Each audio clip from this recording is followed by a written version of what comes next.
Priority boarding isn't for people like you. Step aside before you hold up real passengers. Lila Grant's hand snapped up inches from the black woman's chest, palm rigid like a barrier, her smile tight, but edged with quiet contempt. The scanner chirped as she waved another passenger through without even checking his ticket. The black woman didn't move. The first-class boarding pass in her hand was clear, undeniable, but Lila shoved it back like it meant nothing.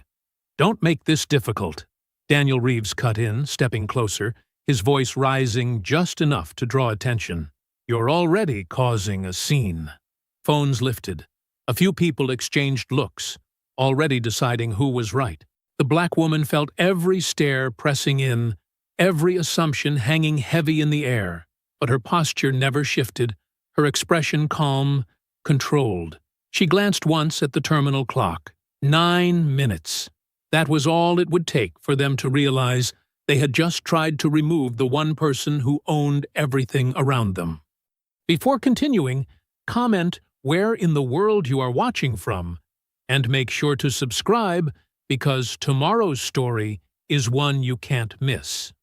The morning sun streamed through the tall windows of Hartsfield-Jackson Atlanta International Airport, casting long rectangles of light across the polished floor. Gate B14 buzzed with the usual pre-boarding activity. Passengers checking phones, children squirming in seats, business people tapping away at laptops. Evelyn Brooks adjusted the sleeve of her Navy travel suit and checked her watch. The Los Angeles flight would begin boarding in 10 minutes. At 62, Evelyn carried herself with the quiet confidence of someone who had earned her position through decades of hard work. Her short, silver-streaked hair framed a face marked by intelligence and determination. She had deliberately chosen to travel without her usual executive assistance. No VIP escort, no special treatment. Just another passenger.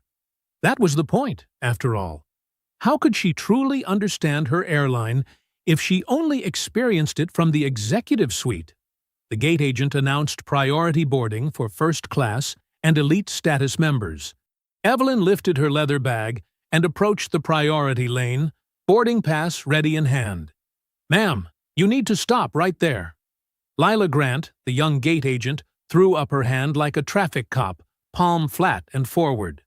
Her voice carried across the waiting area, drawing curious glances. "This lane is for our priority passengers only," Lila said, not bothering to hide her impatience. Her eyes barely flickered to Evelyn's face before dismissing her. Evelyn remained composed, extending her boarding pass. "I understand. I have a first-class ticket." Lila took the boarding pass between two fingertips, gave it the briefest glance, and handed it back with a tight smile. "I think you're confused about the boarding zones. Please join the regular line and wait your turn." Behind Evelyn, a white man in a golf shirt approached. Lila's demeanor transformed instantly. Bright smile, warm welcome. "Good morning, sir. You can go right ahead." She waved him through without even checking his boarding pass. The man hesitated, looking from Evelyn to Lila. "But I think she was—" "It's fine," Lila cut him off. "Please proceed." Heat crawled up Evelyn's neck, but decades of self-control kept her voice steady. "Excuse me, but there seems to be some confusion. Would you please look at my boarding pass again? I am in first class." People were watching now. A teenager aimed his phone in their direction. An elderly couple whispered to each other. The space around the gate desk seemed to shrink. Lila's smile thinned. "Ma'am, I've already checked. If you continue to hold up the line, I'll need to call my supervisor." "That would be helpful, actually," Evelyn said, still calm. "I'd like to speak with them." Lila's eyes narrowed at the challenge. She pressed a button on her headset. "Daniel, can you come to gate B14? I have a situation." Evelyn noticed how Lila emphasized the word situation while staring directly at her. The implication was clear. Evelyn herself was the problem. A middle-aged white man in a supervisor's uniform appeared within minutes. Daniel Reeves had the harried look of someone perpetually behind schedule. "What's happening here?" he asked, not addressing Evelyn directly. Lila leaned toward him.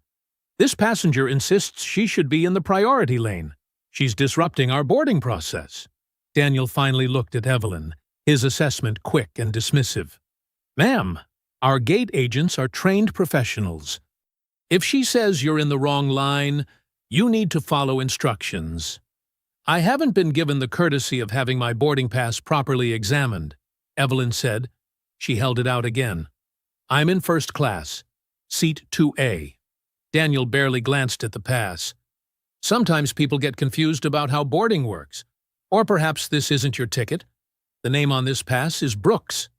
That's correct. Evelyn Brooks. And you can verify that's you? The skepticism in his voice was unmistakable. More phones were out now. The priority line had stalled. Passengers exchanged glances, some uncomfortable, others merely curious about the delay. Evelyn could have ended this immediately. One sentence, "I'm the CEO of this airline," would transform their faces from smug dismissal to horrified recognition. But something deeper held her back. This wasn't about her personal dignity anymore. This was about whether her company treated people fairly when no one important was watching. I can certainly verify my identity, Evelyn said evenly, but I'd like to understand why the gentleman behind me was waved through without any verification at all. Daniel's expression hardened. Ma'am, we have procedures. Selective procedures, it seems. A woman nearby nodded in agreement. Someone murmured, She's right. Lila's face flushed with anger. You need to step aside now. Her voice rose, ensuring everyone at the gate could hear. You're holding up all these other passengers who followed the rules properly. Step aside and wait where, exactly? Evelyn asked. Lila pointed to an area away from both lines. Over there. Until we sort this out. The message couldn't have been clearer if it had been announced over the PA system. You don't belong here. You need to be managed. You are the problem. Evelyn felt the weight of dozens of eyes. This was no misunderstanding. This was a public challenge to her dignity, a power play meant to put her in her place, all based on a quick glance and immediate assumptions. She took a slow breath and remained exactly where she stood. Daniel Reeves planted his feet firmly between Evelyn and the boarding gate, his presence creating a physical barrier. The other passengers flowed around them like a stream around a rock, stealing glances as they moved past. Ma'am, boarding is already underway, he said, his voice loud enough for everyone nearby to hear. You're causing a delay. I'm simply trying to board my flight, Evelyn replied. In the correct line with my first-class ticket. Daniel sighed dramatically, as if explaining something to a child. Look, sometimes people get confused about boarding zones. It happens all the time. First-time flyers especially. I'm not confused about boarding zones, Mr. Reeves, Evelyn said, noting his name tag. And I've flown over 2 million miles in my lifetime. A ripple of whispers spread through the waiting area. A young woman with braids made eye contact with Evelyn and gave her a small nod of solidarity. Daniel's eyes narrowed. Ms. Brooks, Evelyn Brooks. She kept her voice steady despite the growing heat in her chest. Ms. Brooks, Lila here is one of our most experienced gate agents. If she directed you to wait, there was a reason. A reason she hasn't explained, Evelyn pointed out. Could you please verify my seat assignment in your system? Seat 2A, first class. Daniel didn't move toward the computer. He didn't even look down at her boarding pass again. We have procedures to follow. You're holding up the line. I'm not holding up anything. I was prevented from scanning my valid boarding pass. Evelyn gestured toward the electronic reader. A simple verification would resolve this in seconds. Ma'am, Daniel's voice took on an edge. Your tone is becoming problematic. Evelyn blinked. Her tone had remained measured throughout the entire exchange. I'm speaking calmly and directly. How is that problematic? A middle-aged man waiting in line behind them muttered, She's being treated differently than everyone else. Daniel shot the man a look before turning back to Evelyn. If you continue to cause a disturbance, we'll have other options to consider. As if on cue, Evelyn noticed Daniel's left hand making a subtle gesture toward a security officer standing near the adjacent gate. The officer glanced over, his attention now focused on their exchange. "I'm not disturbing anything," Evelyn said. "I'd simply like to board my flight with the ticket I purchased." Lila stood behind the counter, arms crossed. "You need to follow instructions." A young man with glasses had his phone discreetly positioned, recording the interaction. Several others were watching intently now, their own boarding momentarily forgotten. Daniel stepped closer to Evelyn, lowering his voice. "Listen, we can make this simple or complicated. Your choice." The threat hung in the air between them. Evelyn felt a cold clarity wash over her. This wasn't about a boarding pass anymore. This wasn't even about mistaken identity. This was about power, and who was allowed to question it. "I'd like to speak to your supervisor," Evelyn said. Daniel's mouth twitched into something almost like a smile. "I am the supervisor." "Then I'd like to speak with whoever supervises you." "They're not available at the gate," he replied with finality. "And we're not calling them for a boarding issue." An older flight attendant appeared at the jet bridge entrance.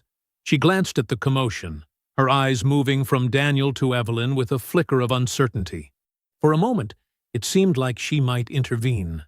Daniel noticed her hesitation and gave a small head shake. The flight attendant pressed her lips together and disappeared back down the jet bridge.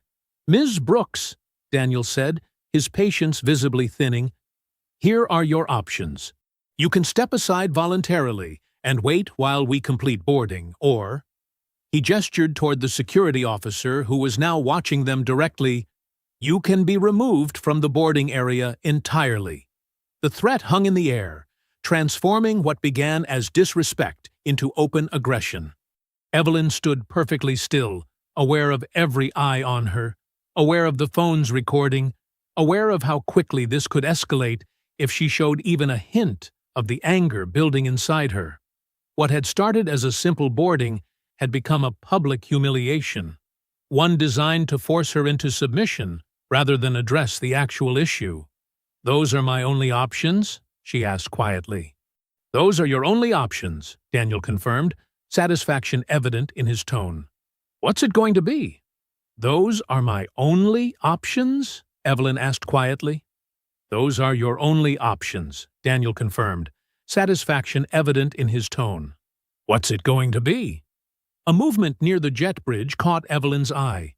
The same flight attendant had returned, this time stepping closer to the desk rather than retreating. She was older, maybe mid-50s, with silver streaks in her dark hair, and a name tag that read, "Marjorie Hale." Her eyes darted from the growing crowd to Daniel's rigid posture, then settled on Evelyn.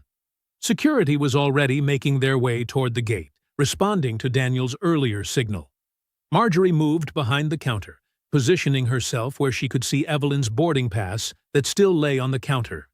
She studied it for a moment, then looked up at Evelyn's face. Something changed in her expression. A flicker of recognition, then alarm. She leaned toward Daniel, her voice low but urgent. "Daniel, I think you should check the passenger record again." Daniel barely glanced at her. "Not now, Marjorie. I'm handling this." "But the name—" Marjorie persisted, reaching for the computer. "I said I'm handling it." Daniel's voice hardened as he blocked her access to the keyboard. "Get back to the plane. We're finishing boarding." Marjorie hesitated, her eyes meeting Evelyn's. In that brief exchange, Evelyn saw what she needed, someone who recognized the wrongness of the situation. The security officer was only a few steps away now. Evelyn reached into her leather bag and removed a sleek black card with the Aurora Skies logo embossed in silver. Without fanfare, she placed it on the counter next to her boarding pass. "Call corporate operations," she said calmly. "Immediately." The executive access card gleamed under the terminal lights. Lila, who had been watching from behind the desk, leaned forward to see it, then smirked. "Everyone has fancy credit cards," she said. "That doesn't change boarding procedures." Daniel glanced at the card, but seemed determined not to be thrown off course. "Ms. Brooks, we're not calling anyone." The gate crew represents the company at this point. If you have a complaint, you can submit it through customer service after you step aside. I see, Evelyn said. She picked up her card and returned it to her bag. Then I'll make the call myself. She stepped away from the counter, just enough to allow the line to continue, though no one moved. With deliberate calmness, she took out her phone and pressed a single button, a direct line. "This is Brooks," she said when the call connected. "I'm at Gate B14 in Atlanta. We have a situation that requires immediate attention." She listened briefly, then added, "No names yet. Just send the protocol team." Ending the call, Evelyn checked the large terminal clock hanging above the gate. It was 10:42 a.m. "Operations will address this in 9 minutes," she said quietly, not to Daniel or Lila specifically, but loud enough that those nearby could hear. "Ma'am, you need to," Daniel began, but stopped mid-sentence. His gate computer screen had frozen. He tapped a few keys, then more frantically hit several commands. Nothing responded. "What the hell?" he muttered. Lila tried to complete the boarding scan for the next passenger in line, but her scanner beeped with an error message. She tried her login again, only to find her credentials had been invalidated. "Daniel, I'm locked out," she said, her earlier confidence faltering. The boarding process stuttered to a halt. Passengers in line began to whisper. The digital boarding display above the gate suddenly switched from boarding to please stand by. Daniel grabbed his phone, punching in numbers with growing agitation. "This is Gate Supervisor Reeves at B14. We have a system failure and—" He stopped, listening, his face draining of color. "What do you mean, stand down?" "We have a flight to board." The security officer who had been approaching Evelyn stopped abruptly, his hand rising to his earpiece as he received new instructions. He nodded once, then turned away from Evelyn completely. Daniel watched this with visible confusion. "Officer, we still need assistance with—" The security officer shook his head. "New orders, sir. I'm to remain present, but not engage with the passenger." He stepped back, positioning himself at a distance. The atmosphere in the gate area had transformed. What had been a confrontation with clear lines of authority had become something unpredictable. Daniel's confidence visibly wavered as he tried his computer again, only to find it still locked. "What did you do?" he demanded, looking at Evelyn. Evelyn checked the clock again. 10:44 a.m. "I haven't done anything," she replied calmly. "Yet." The terminal clock ticked to 10:46 a.m. Tension hung in the air like storm clouds. No one moved from their spots. Not Daniel, not Lila, not the passengers frozen in the boarding line. The only sounds were the distant airport announcements and the nervous tapping of Daniel's fingers against the counter. Evelyn stood perfectly still, her posture straight and dignified. She hadn't raised her voice once, hadn't created a scene, yet somehow had managed to bring the entire gate to a standstill with just a phone call. Daniel kept checking his watch, then the terminal screens, then back to his locked computer. Sweat beaded along his hairline, dampening his collar. He tried his phone again. "Operations, this is Reeves at B14. I need to speak with the supervisor immediately." His voice cracked slightly. "No, listen, we have a passenger claiming to be— I can't— just send someone here now." The minutes crawled by. 10:47, 10:48. Passengers had their phones out now, not even pretending they weren't recording. The public humiliation had completely reversed direction. Where Evelyn had been the target, now the gate crew stood exposed under the harsh fluorescent lights. A murmur rippled through the crowd as a woman in a crisp charcoal suit came rushing down the terminal corridor. Her heels clicked purposefully against the floor as she approached, followed closely by a man in an airport operations uniform. Their faces were set with the grim determination of people about to handle an emergency. "That's Naomi Bell," someone whispered. "Regional VP." Daniel straightened his tie and stepped forward. "Ms. Bell, we've had a situation with—" Naomi Bell didn't even glance his way. She moved directly to Evelyn, extending her hand. "Ms. Brooks," she said, slightly out of breath, "I apologize for the delay. We weren't informed you would be traveling today." The words hit like a thunderclap. Passengers exchanged shocked looks. Phones lifted higher to capture the moment.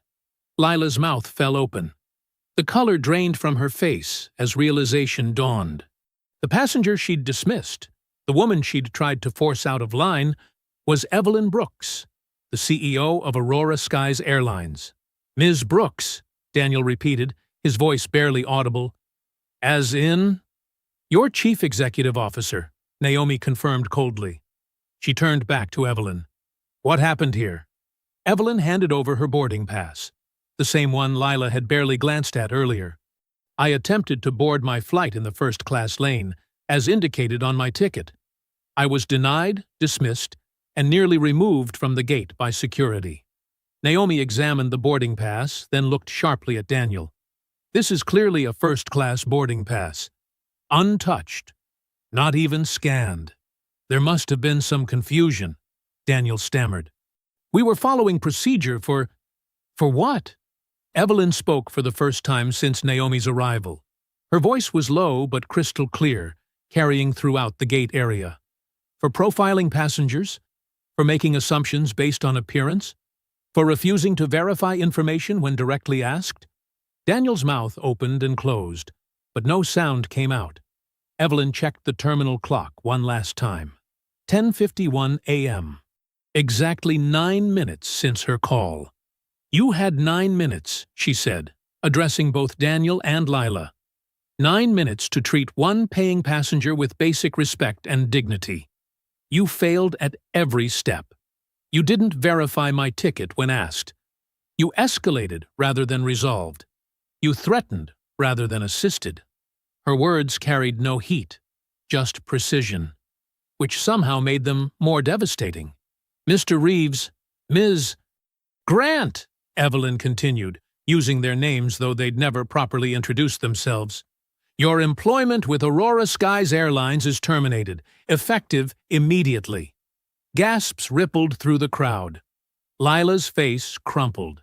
"The rest of this gate crew who witnessed this behavior and chose to enable rather than correct it will also be removed from duty pending review," Evelyn added, looking at the other staff members who had stood by. "We cannot and will not employ people who treat any passenger this way." Naomi nodded to the operations manager, who stepped forward. "Please, surrender your badges and report to HR." Daniel's face flushed red. "You can't just... This isn't... There are procedures for..." "Yes, there are procedures," Evelyn agreed. "Procedures you chose to ignore when they applied to me. Now, we're following different procedures. The ones for dismissing employees who violate our most basic standards of service and respect." Cameras continued to record as Daniel and Lila removed their ID badges with shaking hands. There was no shouting, no dramatic escort, just the quiet, public accountability that was somehow more powerful than any scene could have been. Evelyn's face showed no triumph, no satisfaction, only a weary resolve. This wasn't about winning. It was about correcting a wrong that should never have happened. As the gate was transferred to new staff and boarding preparations resumed, Evelyn gathered her things to board the plane. Marjorie Hale, the flight attendant who had tried to intervene earlier, stepped close to her side. "Ms. Brooks," she said softly, so only Evelyn could hear. "What happened to you today? It's not the first time. Black passengers, they get this treatment more often than anyone reports. Many times." Boarding announcements fell silent at gate B14. Passengers shuffled awkwardly, eyes darting between their phones and the now understaffed counter. The half-boarded plane sat at the jet bridge, its engines quiet, as if holding its breath. "Ms. Brooks," Naomi said, her voice still trembling slightly, "your scheduled departure for Los Angeles is in 20 minutes.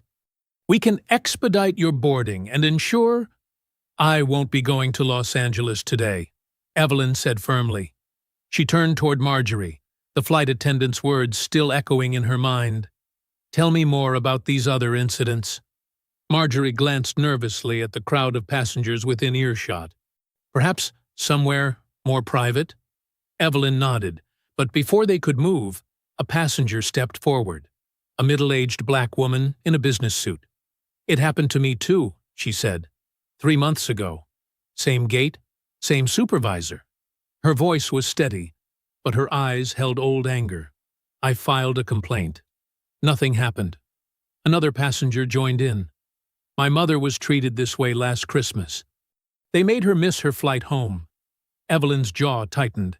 She turned to Naomi. "The plane stays at the gate." "But the schedule, the passengers—" Naomi stammered. "The passengers will understand a brief delay for an operational necessity," Evelyn said. "Announce that due to a staffing issue, there will be a 30-minute hold. Anyone who needs to rebook can do so without penalty. But we are not pushing back until I understand exactly what's happening at this station." She gestured for Marjorie to follow her away from the crowd. Naomi trailed behind, her phone buzzing constantly. "This is more than just today, isn't it?" Evelyn asked, once they reached a quieter area near an empty gate. Marjorie nodded, the weight of years seeming to press on her shoulders. "There's a pattern, Ms. Brooks. Black travelers, older passengers, people who don't look premium enough by someone's standards, they get questioned, delayed, sometimes even denied boarding.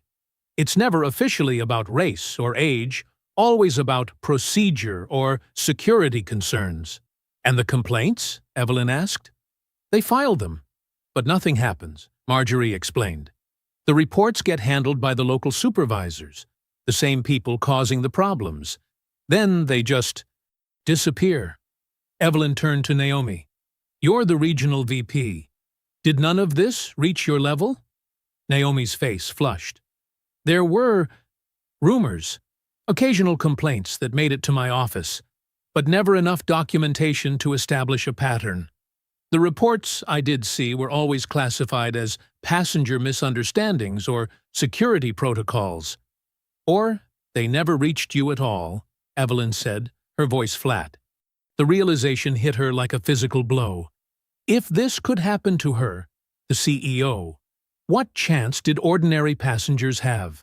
People without power, without connections, without the ability to make someone listen? "Cancel my Los Angeles trip," Evelyn said decisively. "The entire itinerary. I'm staying in Atlanta until I understand exactly what's happening here." "What about Flight 1422? Naomi asked, gesturing toward the waiting aircraft. "The plane stays at the gate only long enough to reassign crew duties," Evelyn instructed. "If necessary, deplane passengers respectfully and offer full rebooking assistance. But that aircraft isn't going anywhere until we have a properly vetted crew in place." She turned to Naomi, her expression leaving no room for argument. "I need you to secure all complaint records from the Atlanta station immediately. Everything from the past 2 years. And do it before anyone has a chance to edit or delete anything." Naomi's eyes widened. "You think someone would—" "I think people who discriminate also cover their tracks," Evelyn cut in. "And I want those records intact."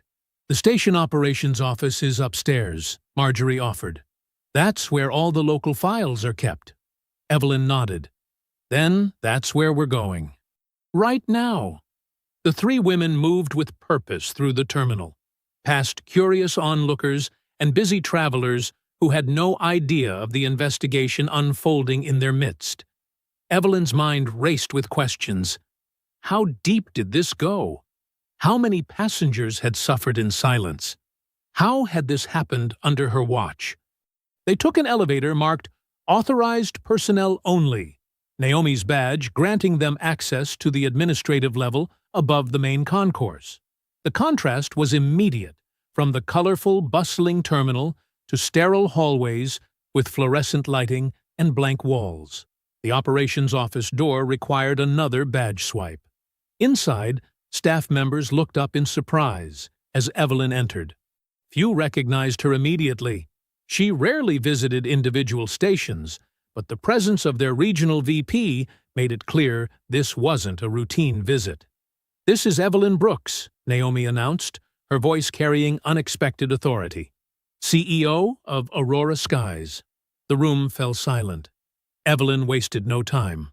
"I need immediate access to all customer complaints filed at this station for the past 2 years," she said, walking toward the main supervisor's office. "Specifically, I want every complaint tied to Daniel Reeves and his gate team. Every single one." A young operations manager stepped forward. "Ma'am, those records are typically reviewed through proper channels and—" "I am the proper channel today," Evelyn said, her calm voice carrying more weight than any shout could. "Those files, now." The station office hummed with tense activity. 3 computer screens glowed with data as IT specialists mirrored local systems onto secure drives. A printer churned out page after page of archived complaint files. Though barely an hour had passed since the gate incident, Evelyn Brooks had transformed this ordinary administrative space into ground zero for an investigation. Evelyn sat at the conference table alongside Naomi and Marjorie, methodically sorting through the first batch of printed complaints. Her reading glasses perched on the edge of her nose, and her expression grew darker with each document she reviewed. "Look at this," she said, sliding a paper toward Naomi. "January 14th. Elderly black couple removed from first-class boarding line. Told their tickets must be mistakes. Sound familiar?" Naomi's face tightened as she read. "Resolution status. Passenger misunderstanding. Filed by—" "Daniel Reeves," Evelyn finished. "And here's another from March. Woman in a wheelchair accused of using someone else's priority boarding pass. That was Mrs. Watkins," Marjorie said quietly. "I remember her. She was a retired school principal flying to her grandson's graduation. She showed her ID 3 times, but they still made her wait until general boarding." Evelyn placed the paper on a growing pile. "Resolution again.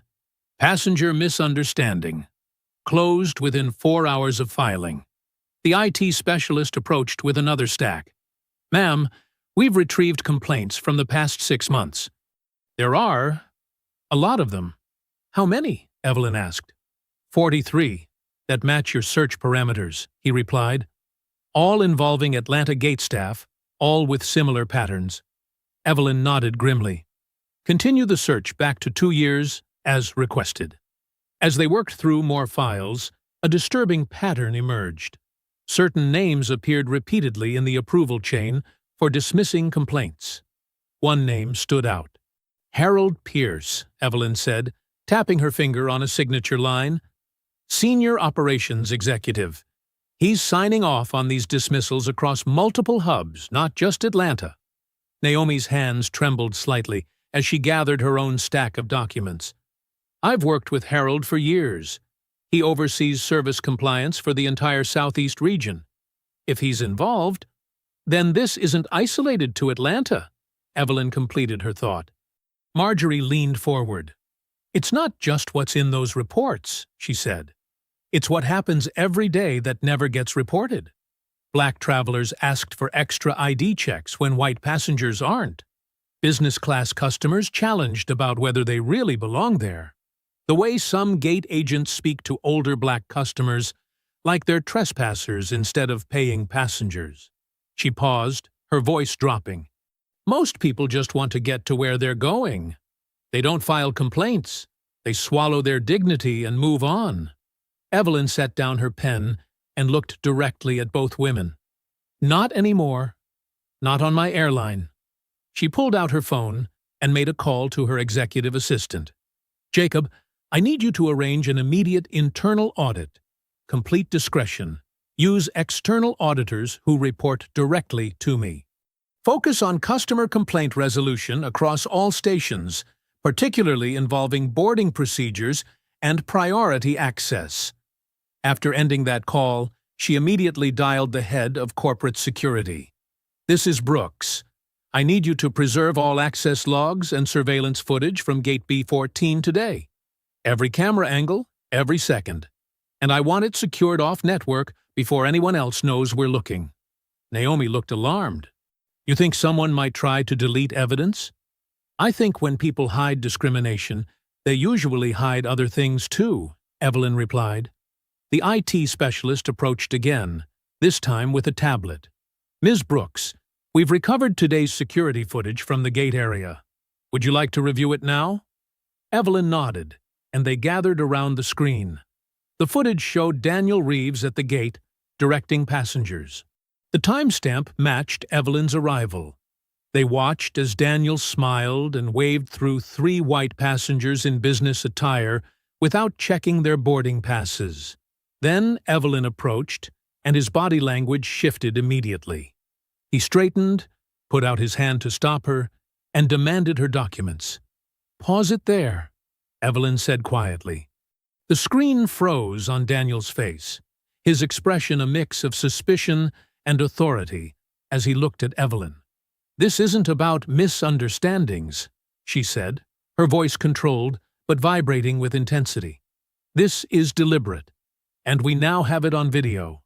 Naomi stared at the screen, her professional composure finally cracking. I had no idea it was this blatant. I'm so sorry. Don't apologize, Evelyn replied. Help me fix it. She turned to the IT specialist. Download everything. We're just getting started. The afternoon sun slanted through the office blinds, casting striped shadows across the growing mountain of evidence. What had begun as a humiliating moment at an airport gate was revealing itself as something far more insidious. A system that protected itself at the expense of passengers' dignity. And Evelyn Brooks was now its worst nightmare. Evelyn settled into the airport hotel's conference room, a space with beige walls and practical furniture that felt both anonymous and tense. The Atlanta sunset painted orange streaks across the skyline, visible through the windows. Instead of being on her flight to Los Angeles as planned, she sat at the head of a long table, facing a large screen where Naomi had set up video calls with passengers whose complaints had been buried. I've confirmed 5 interviews in the next 2 hours, Naomi explained, setting up her laptop. These people responded immediately when we reached out. They're eager to be heard. Marjorie arranged water glasses and notepads around the table. Some of these incidents happened on my flights. I saw things, but couldn't.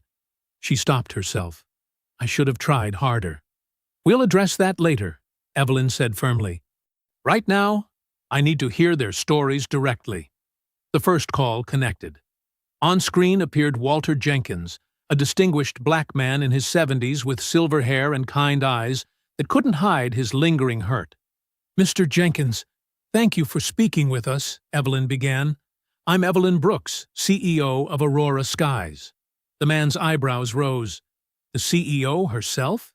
That's a first. I understand you had a troubling experience on one of our flights last year. Could you tell me what happened? Walter adjusted his glasses. My daughter gifted me first-class tickets so I could take my grandchildren to Disney World. Special trip. His voice wavered slightly. At the gate, your staff, a young man named Kevin, pulled me aside, said there was an irregularity with my ticket. Walter's hands tightened in his lap. He asked how I got first-class tickets, suggested they might be obtained improperly.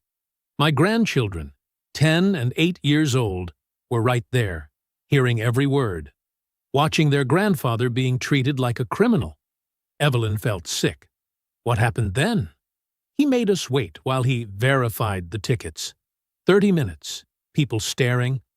My grandson asked if we were in trouble. Finally, Kevin said it was cleared up, but never apologized. Just let us board after everyone else. Walter leaned closer to his camera. I filed a complaint. Got an email saying it was a misunderstanding and offering 5,000 miles. My daughter wanted to sue, but I was too embarrassed. His voice hardened. I haven't flown since. Evelyn took a deep breath. Mr. Jenkins, what happened to you was unacceptable and racist. Not a misunderstanding. I apologize personally, but I know that's not enough. The interviews continued. Rita Mercer, a retired nurse in her 60s, described being pulled from the priority line despite having lounge access through her credit card. The agent said, "I didn't look like I belonged in the lounge," Rita explained, her gray hair pulled back in a neat bun. "Asked 3 times if I understood how boarding worked. Made me show my ID twice while people behind me watched. I've been a million-miler with your airline for years." With each story, the pattern became clearer. Patricia Wong described being questioned about her business-class ticket, while her white colleagues boarded without issue. James Thompson recalled a gate agent insisting his premium boarding status must be a system error. Between calls, Evelyn took careful notes, her handwriting growing tighter with each page. Marjorie occasionally added context. Flight numbers she recognized, staff members involved, patterns she'd noticed but couldn't prove. By the 5th interview, Evelyn's composed exterior had hardened into something more determined. This wasn't just about one incident, or even several. This was systemic. "These people trusted us with more than their travel," she said during a brief break. "They trusted us with their dignity. And we failed them." She looked at the notes spread across the table. Every one of these complaints was dismissed as a misunderstanding or resolved with token miles. Naomi pulled up a flowchart on her tablet. "I've mapped how complaints are routed. Everything goes through regional supervisors first, then to Harold Pierce's team if escalated. Most never make it past the first review." Evelyn nodded grimly. "And the supervisors report to Harold." She turned to her assistant. "Set up immediate compensation packages for everyone we've spoken to today. Full refunds, premium status, and personal apologies." But that's just the beginning. The sky outside had darkened completely, runway lights now visible in the distance. Naomi's phone chimed with a message. She glanced at it, then looked up with surprise. "It's about Harold Pierce," she said. "He's flying into Atlanta tonight, landing in about an hour." "How did he find out what we're doing?" Marjorie asked. "Someone must have alerted him," Evelyn replied, gathering her notes. "Let me guess. He insists on meeting before we take any further action?" Naomi nodded, reading the message. His exact words. "Says it's critical we align on messaging before any premature steps are taken." Evelyn straightened her jacket, a calm determination settling over her features. "Perfect. I'd much rather have this conversation in person." The evidence was spread across the table. Stories of humiliation, dismissed complaints, and broken trust, all illuminated by the harsh conference room lights as night fell completely outside. The executive meeting room of the airport hotel hummed with tension as Harold Pierce strode in shortly after 8 o'clock. His charcoal suit remained unwrinkled despite his flight from Charlotte, and his expression conveyed nothing but controlled concern. Evelyn stood as he entered, her posture matching his for authority, but lacking his practiced smoothness. "Evelyn," he said, extending his hand. "I came as soon as I heard. A regrettable situation." She shook his hand briefly. "Harold, thank you for coming on short notice." Naomi and Marjorie sat quietly at the table, the evidence from their afternoon's work strategically arranged, but not hidden. Harold's eyes flicked over the stacks of printed complaints before he took his seat across from Evelyn. "I've received preliminary reports," Harold began, his voice dropping into what Evelyn recognized as his crisis management tone. "An unfortunate frontline error that happened to involve you personally. These things occur in operations our size." Evelyn watched him carefully. "This wasn't just about me." Harold nodded sympathetically. "Of course not. Any passenger deserves proper treatment. The optics are particularly concerning here.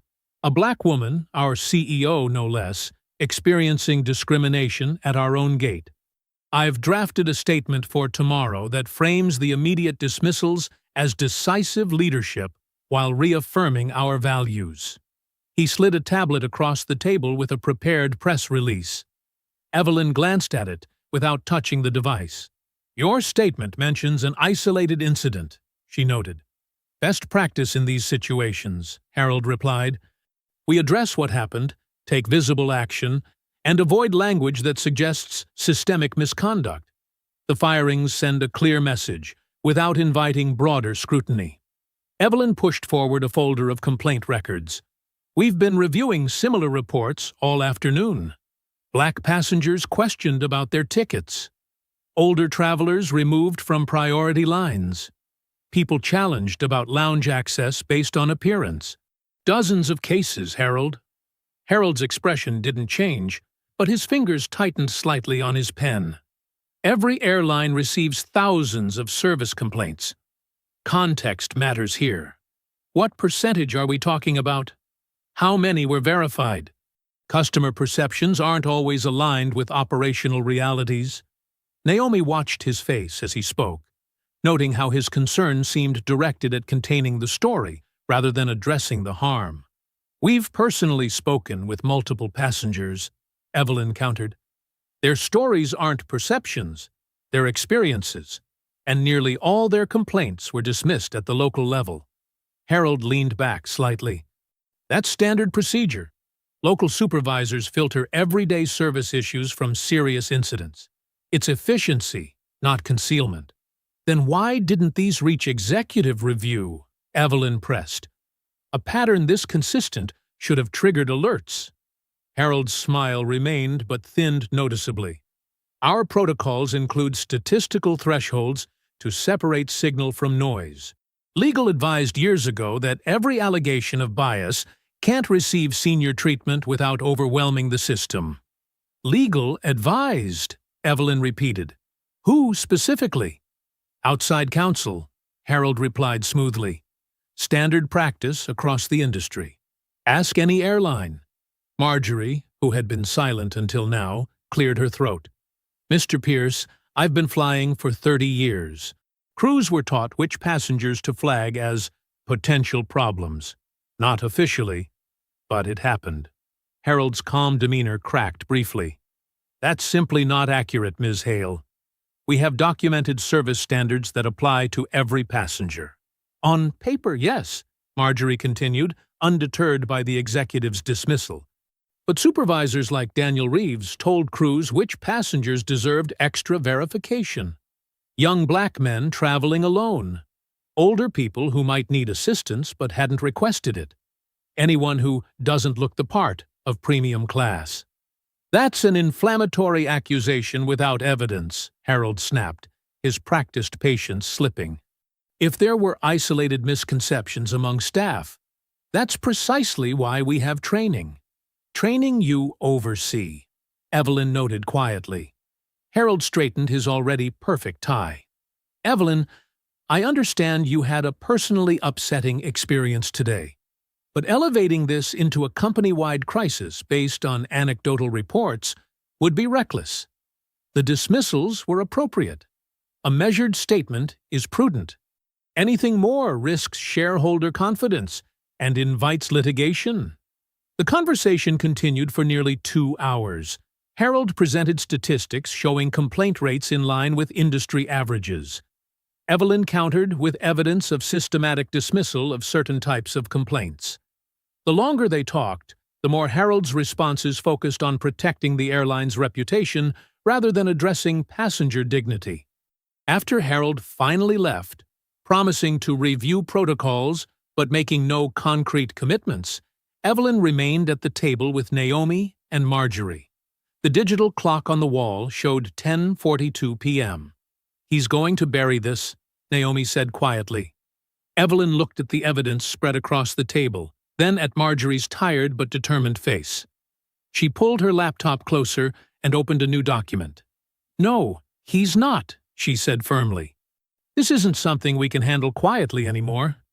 I need corporate communications on the phone within the hour. We're going to address this company-wide before midnight. Evelyn sat at the head of the small conference table in her hotel suite, her laptop open in front of her. The room's lighting felt too harsh against her tired eyes, but her posture remained perfect. On the screen, a grid of faces looked back at her. Naomi from the adjoining room, the company's crisis management team, the head of legal, and 3 board members who had been pulled into an emergency session.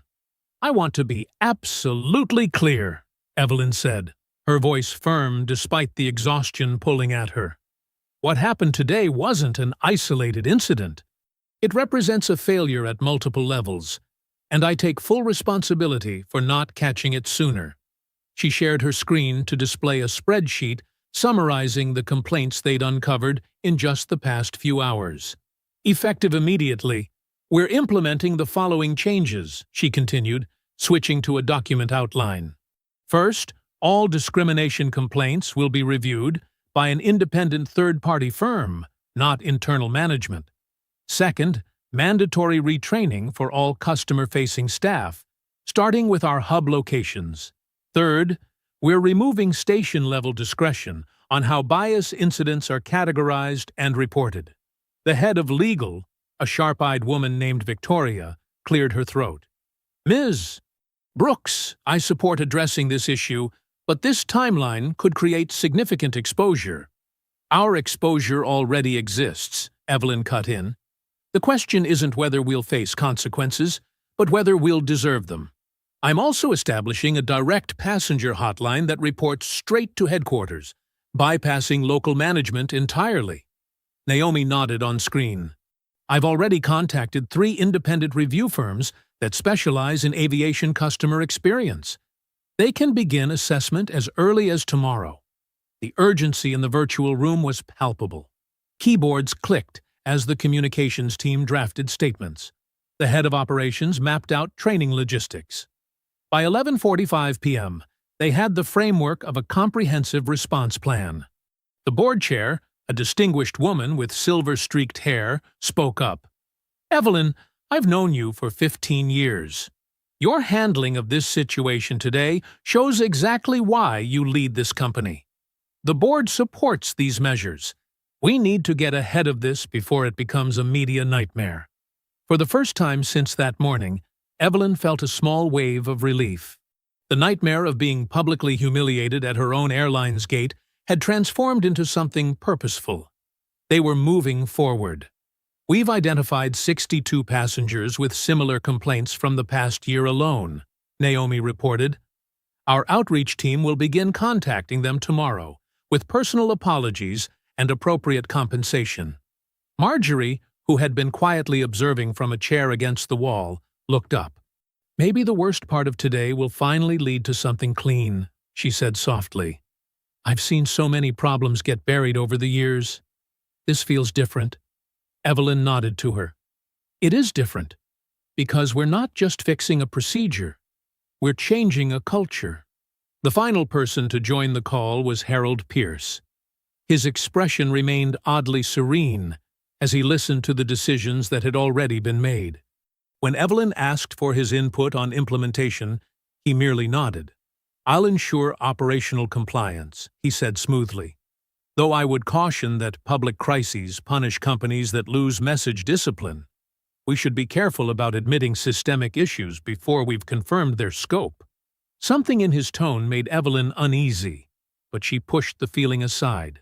"Our discipline will be in our transparency," she countered. "Thank you all for your quick response tonight. We'll reconvene at 7 tomorrow morning to begin implementation." As the meeting ended, Evelyn closed her laptop and finally allowed her shoulders to drop. She kicked off her shoes and walked to the window, looking out at the airport lights blinking in the distance. For the first time in 16 hours, she took a deep breath that didn't feel like it was fighting through a knot in her chest. The knock on her door came just as she was about to wash her face. She tightened the belt on her hotel robe and opened it to find Naomi standing there, her phone in hand, face ashen. "What is it?" Evelyn asked, immediately alert again. "It's the press," Naomi said, turning her phone screen toward Evelyn. "Breaking news. They have an internal memo. With your signature." Evelyn took the phone, her brow furrowing as she read the headline displayed on the screen. The relief she'd felt seconds ago evaporated completely. Naomi's hand trembled slightly as she passed her phone to Evelyn. The screen showed a breaking news alert from the Atlanta Business Chronicle. Exclusive, Aurora Skies CEO knew about discrimination, Memo shows Brooks ordered complaints buried. Evelyn stared at the headline, uncomprehending at first. "What is this?" "It's everywhere," Naomi said, her voice tight. "CNN, MSNBC, even the airline blogs? They're all running with it." Evelyn scrolled down to see a screenshot of what appeared to be an internal company memo. The letterhead was correct. The formatting matched Aurora's official documents. And at the bottom, her name and digital signature. The memo laid out a protocol for handling passenger conflict situations with potential discrimination implications. It instructed managers to reclassify such complaints as general customer service incidents unless they received external media attention or legal escalation. The words blurred before her eyes as she read a passage highlighted in the article. While we must maintain appropriate documentation for legal purposes, public-facing complaint statistics should reflect only verified service failures, not subjective passenger interpretations of staff motivations. "I never wrote this," Evelyn said, her voice hardening. "I never authorized this." Naomi nodded. "I know. But the digital signature chain looks authentic. It shows your approval from 3 months ago." The television on the wall suddenly flashed with a news alert. Evelyn grabbed the remote and turned up the volume. "Breaking tonight," the anchor announced. The CEO of Aurora Skies Airlines, who made headlines earlier today for firing staff who denied her boarding, appears to have known about and personally approved policies to downplay discrimination complaints. Critics are calling it a case of rules for thee, but not for me. Evelyn's phone buzzed with an incoming call. The board chair. "Naomi, get me everything you can on that memo. When it was created, who accessed it? Everything."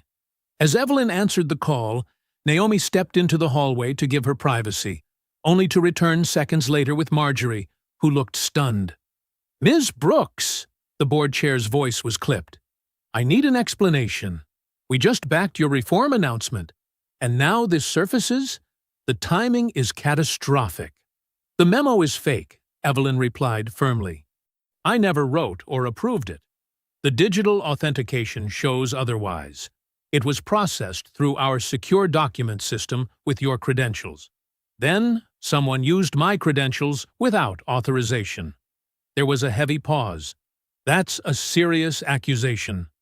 Who would have both the access and motivation?" "I intend to find out," Evelyn said. "I need your trust for 24 hours.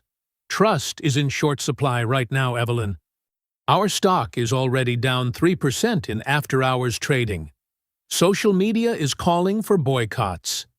Evelyn looked up to see Marjorie standing awkwardly by the door, her expression clouded with doubt.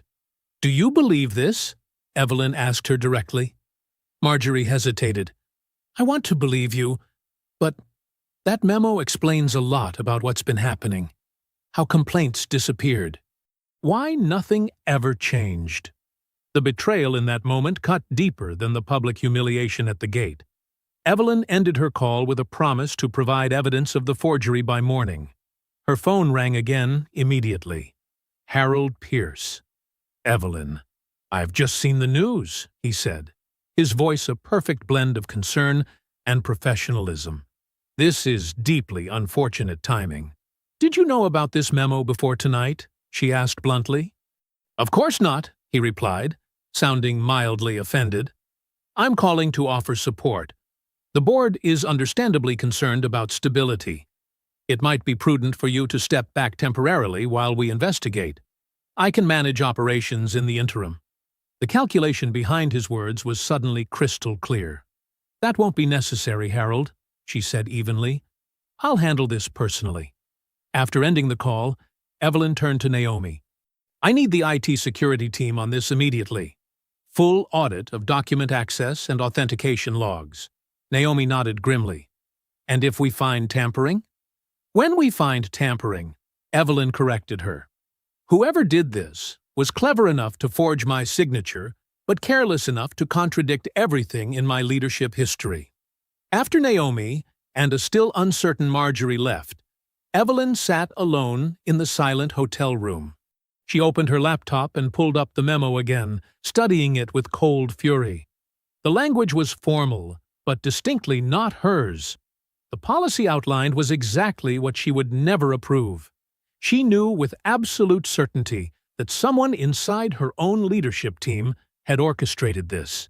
Someone with enough access to forge her signature and enough desperation to sacrifice her reputation to save themselves. The clock on the nightstand read 1:07 a.m.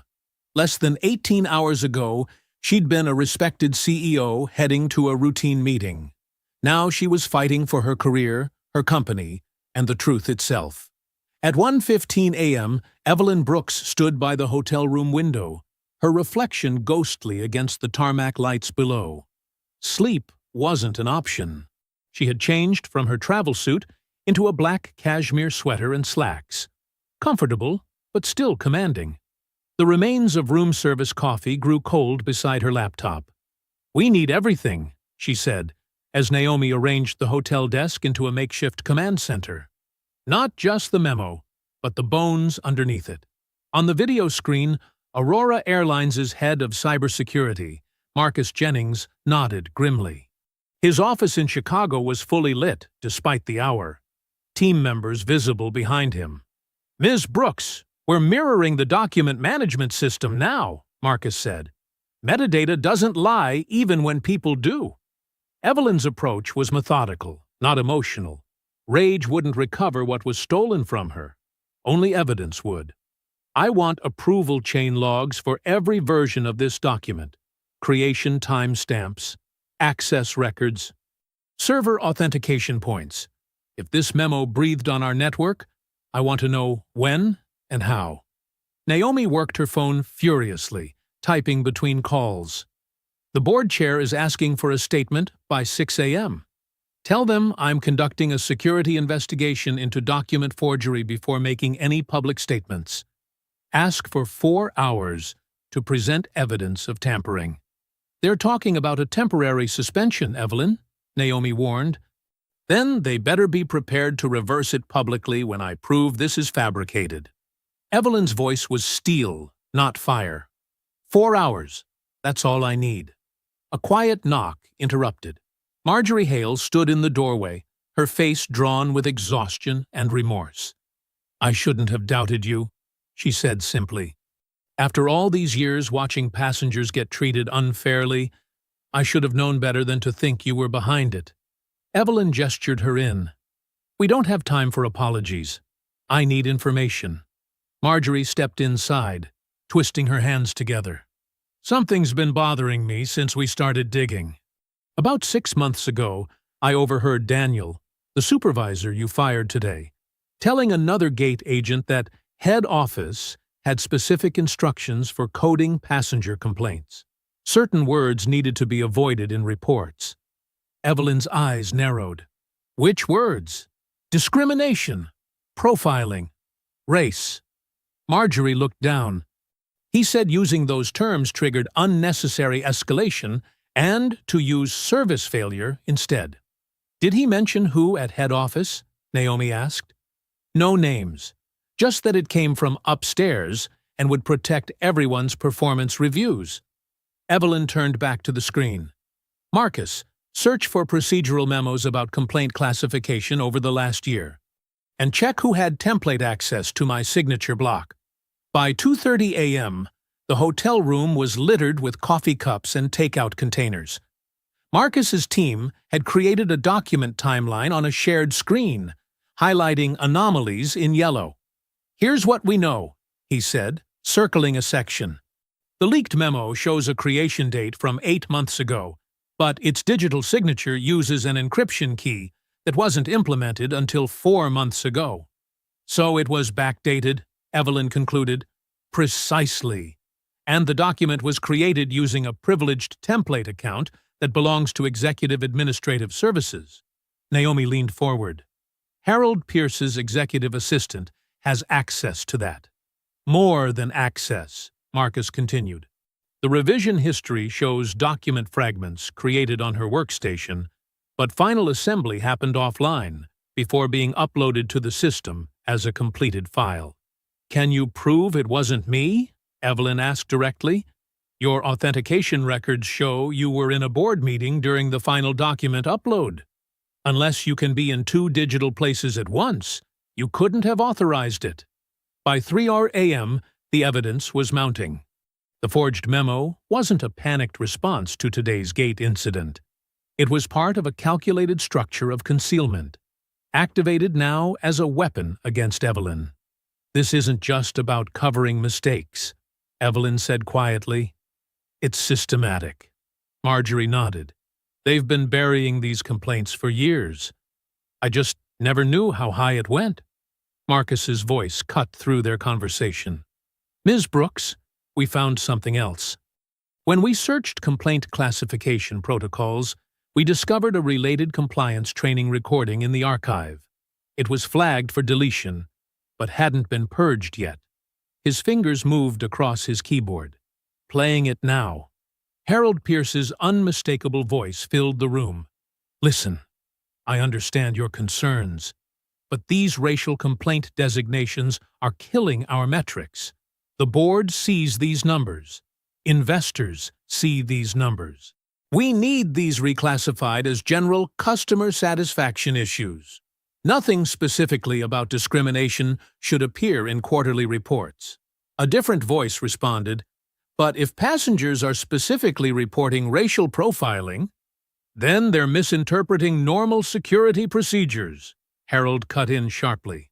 Your job is to protect this airline's reputation, not validate every passenger's perception. Downgrade the complaints, revise the reporting language, and focus on the performance indicators that actually matter to our bottom line. The recording ended with Harold's final instruction.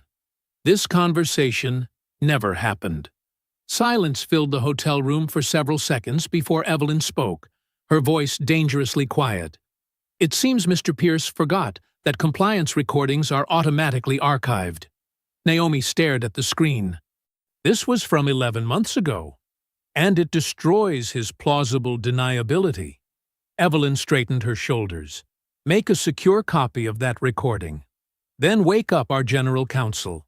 The digital evidence had shifted the battlefield. What began as Evelyn's defensive struggle had transformed into something else entirely. An offensive against corruption that had festered within her own company.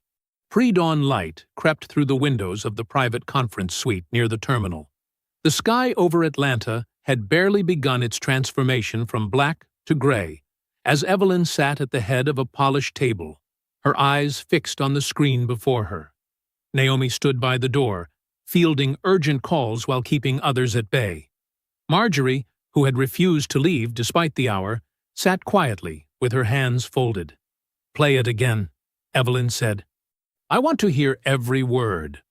The audio recording filled the room once more. Harold's voice, confident and cold. Listen, I need you all to understand something fundamental about our operations. Complaint volume directly impacts our quarterly performance metrics. Those metrics determine your bonuses, your station evaluations, and ultimately, our investor confidence. A pause, then Harold continued, Any complaint with racial undertones must be neutralized before it reaches corporate review. Reclassify them as customer misunderstanding or procedural confusion. If passengers insist, offer them vouchers, but never, ever admit to discriminatory practices. Someone on the recording asked, What if they have evidence, videos, or witnesses? Then you make it worth their while to drop it, Harold answered without hesitation. A first-class upgrade, bonus miles, whatever it takes. Just keep it contained at the station level. Remember, your performance reviews depend on minimizing escalated complaints. Evelyn stopped the playback and looked at Marjorie. How long have you noticed this happening? Years, Marjorie said, her voice heavy with regret. But it was always handled so quickly.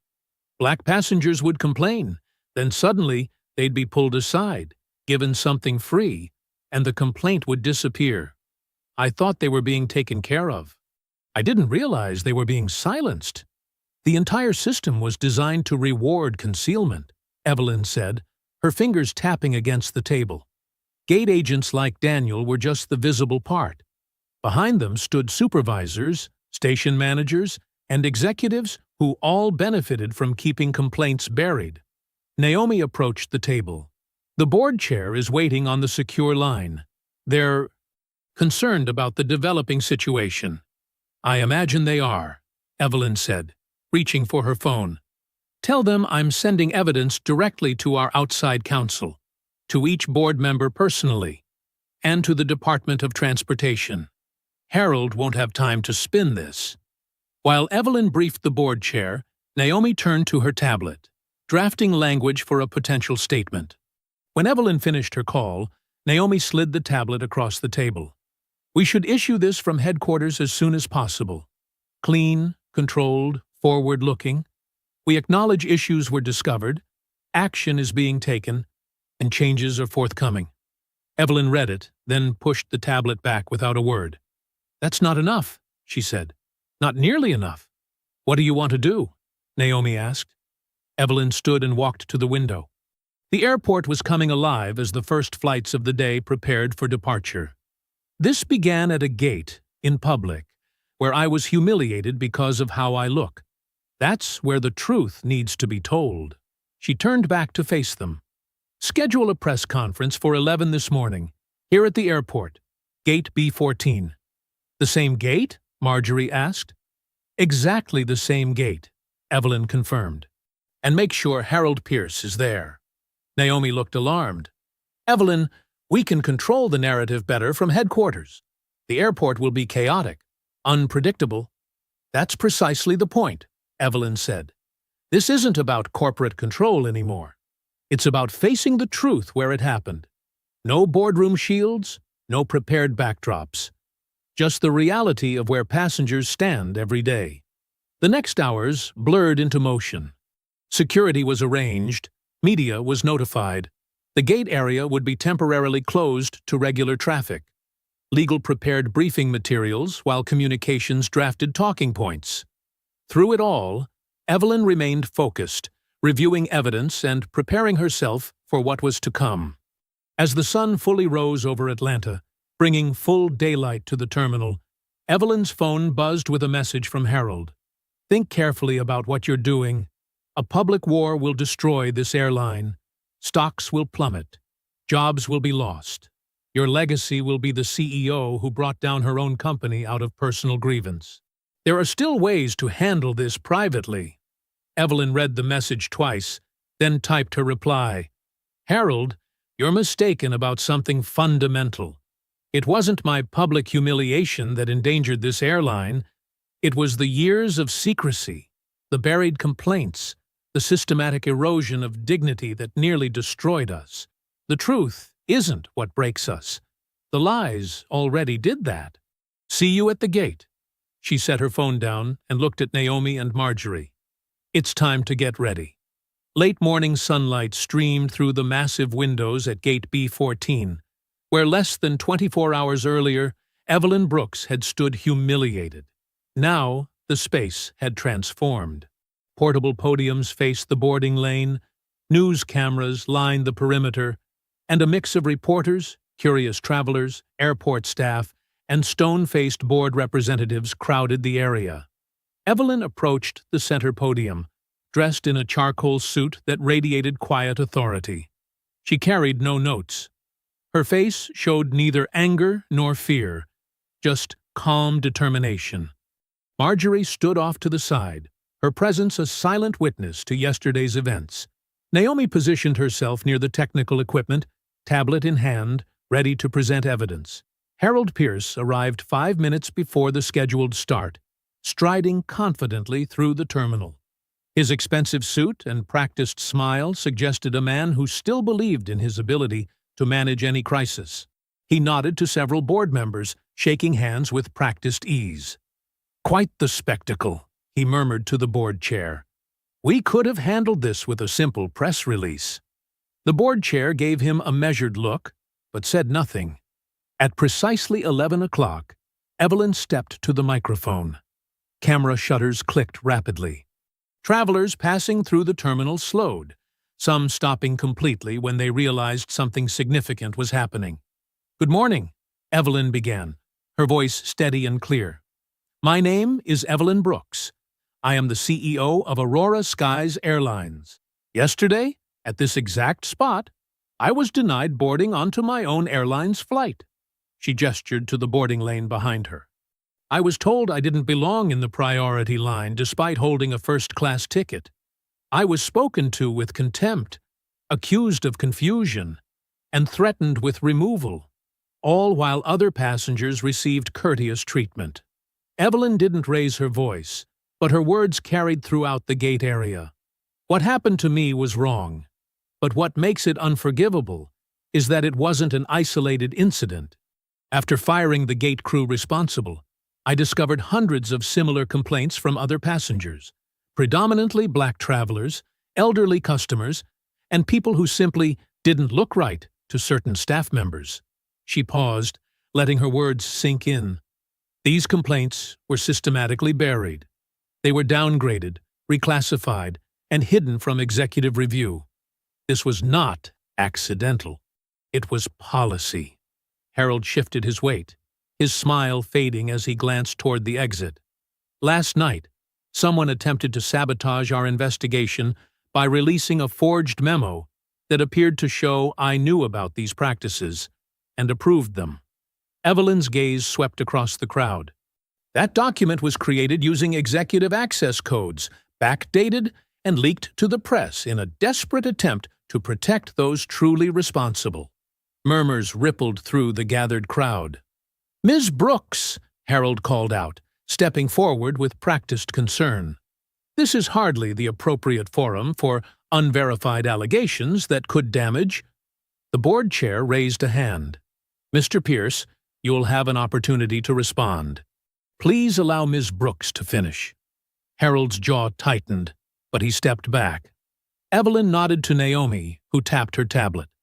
"The evidence speaks for itself," Evelyn continued. "Our cybersecurity team has traced the document forgery. And, more importantly, we've uncovered recordings that reveal exactly how this system of discrimination was maintained." Naomi pressed another button, and Harold's voice suddenly filled the terminal, crisp and unmistakable through the speakers. "Look, complaint numbers affect everything: station bonuses, performance metrics, investor confidence. These discrimination claims are toxic. They need to be neutralized before they reach compliance review. Recode them as customer misunderstanding or service recovery and keep them at station level. If passengers push back, offer minimal compensation with NDAs. This needs to be managed quietly. The board doesn't need to see these patterns." The recording continued, with Harold clearly instructing managers on hiding evidence and silencing complainants. Throughout the terminal, travelers stopped walking completely. Phones raised to record. The board members' expressions hardened as they turned toward Harold, whose face had drained of color. His composed exterior cracked as his own voice condemned him. When the recording finished, the silence was deafening. Harold looked around, seeing no allies, no escape route. The scheme he had believed impenetrable was now echoing through the very public space where it had operated. The invisible system of discrimination and cover-up that had thrived in darkness was now fully exposed in the harsh light of day. "That's impossible," he finally stammered. "That recording is authenticated by 3 independent experts," Evelyn finished for him. "Along with your electronic signature on directives to regional managers establishing the complaint suppression system." Harold's face emptied of expression as he realized the completeness of his exposure. His careful empire of concealment was collapsing around him in the most public way possible. At an airport gate, surrounded by the very passengers whose dignity he had sacrificed for metrics and bonuses. The recording had just finished playing, and gate B14 fell into a stunned silence. For 5 heartbeats, no one moved. No one spoke. The truth hung in the air, undeniable and raw. Then the reaction hit all at once. Passengers gasped and whispered. Reporters scrambled to capture every moment. Airport staff exchanged shocked glances. Harold Pierce stood frozen, his carefully constructed world crumbling around him in full public view. The board chair, a distinguished woman in her 60s, stepped forward deliberately. Her voice carried through the terminal with measured authority. In light of this evidence, the board has unanimously voted for the immediate termination of Harold Pierce from all positions within Aurora Skies Airlines. Her gaze fell heavily on Harold. This termination is effective immediately, pending criminal and regulatory investigations into fraud, discrimination, and corporate malfeasance. Harold's face contorted. You can't possibly. We already have. The board chair cut him off. Corporate counsel has verified the forged memo bearing Ms. Brooks's signature, the systematic manipulation of our complaint systems, and the deliberate obstruction of executive oversight. The board's decision is final. 2 airport police officers appeared beside Harold, followed by men and women in dark suits who identified themselves as federal investigators. One officer stepped forward. "Mr. Pierce, we need you to come with us, sir." Cameras recorded everything. Phones captured every moment from dozens of angles.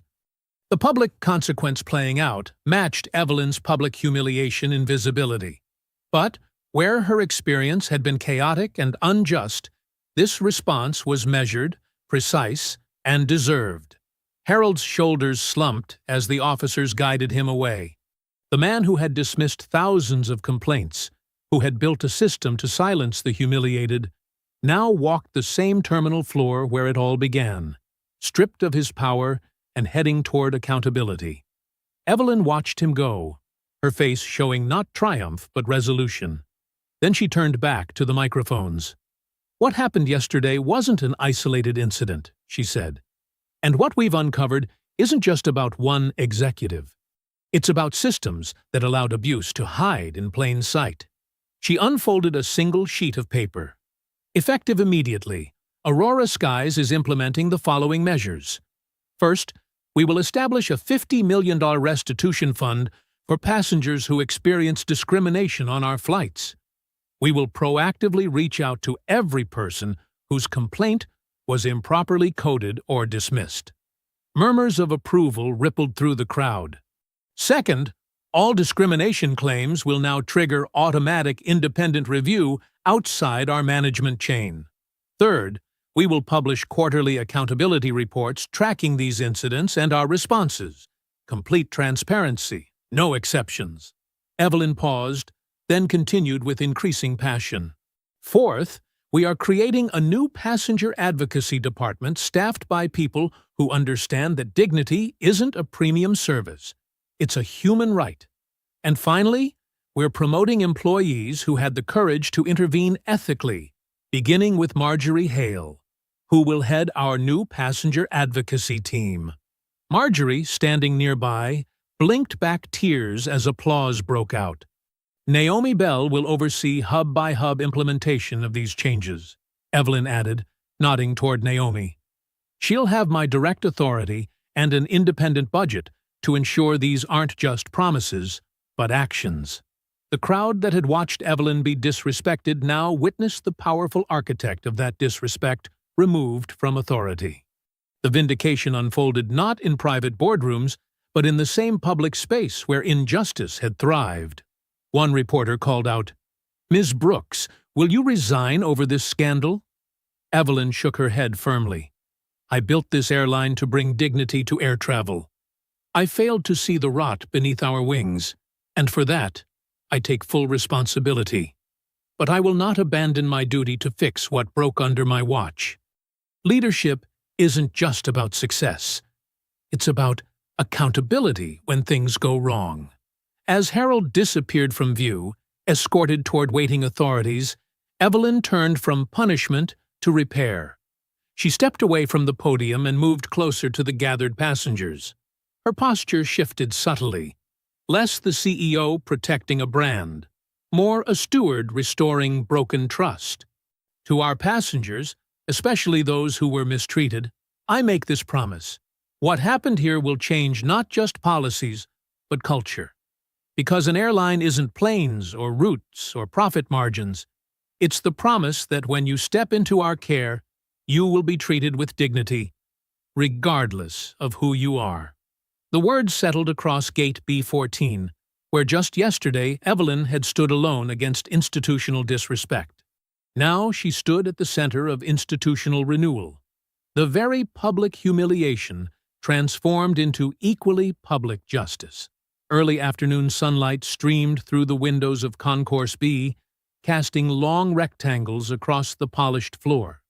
The press conference had ended just 30 minutes earlier, but the airport had already returned to its rhythmic flow of departures and arrivals. At Gate B22, a delayed Aurora Skies flight to Chicago was preparing to board after the morning's disruption had rippled through the schedule. Evelyn Brooks stood near the edge of the waiting area, watching the gate agents prepare.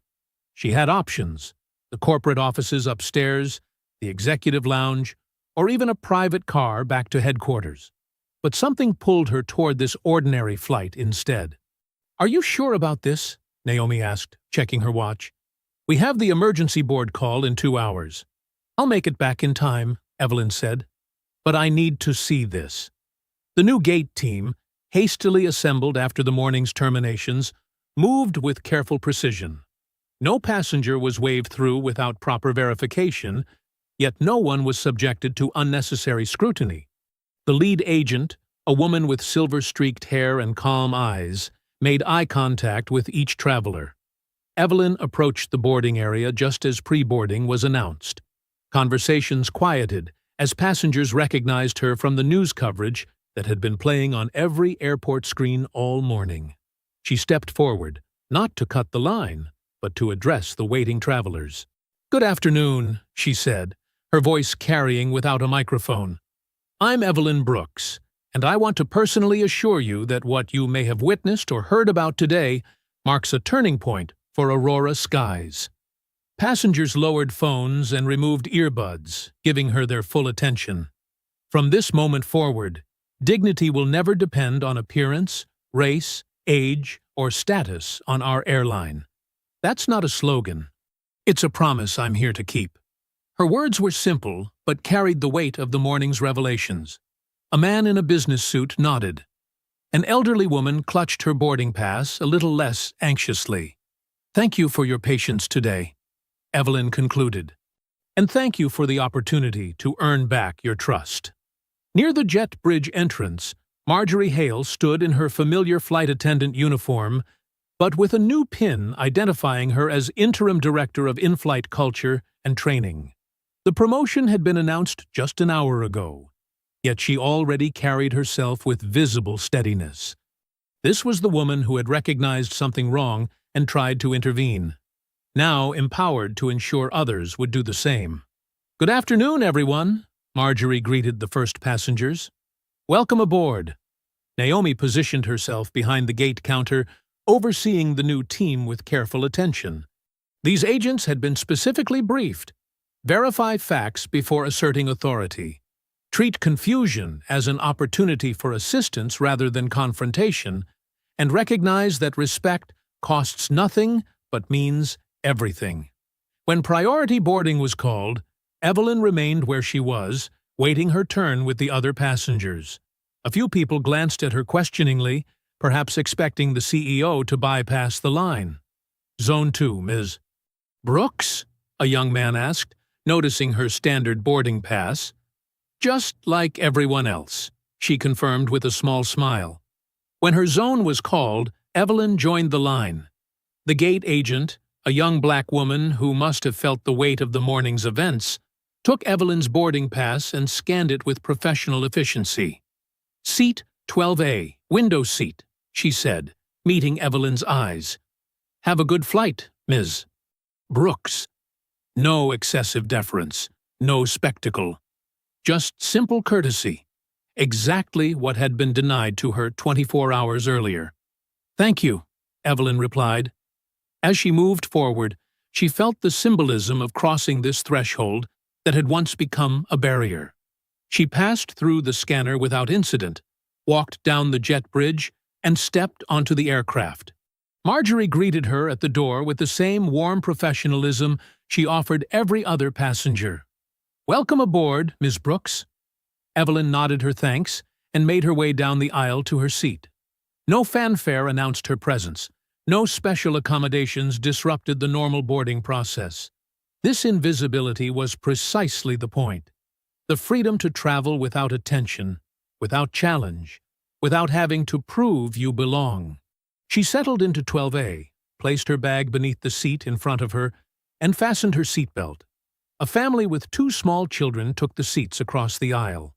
An older gentleman nodded politely as he claimed the aisle seat in her row. Through the cabin windows, Evelyn could see other Aurora Skies aircraft lining up for departure. Each plane carried hundreds of passengers who would never know how close the airline had come to institutional failure, or how hard-won this ordinary moment of respect actually was.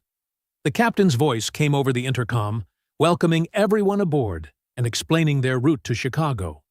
Marjorie moved through the cabin with practiced efficiency, checking seatbelts and overhead bins. As the aircraft pushed back from the gate, Evelyn felt the familiar rumble beneath her feet.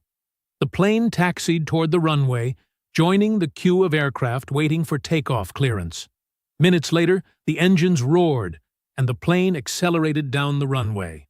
Evelyn watched through her window as the ground fell away, Atlanta becoming a pattern of buildings and roads, growing smaller by the second.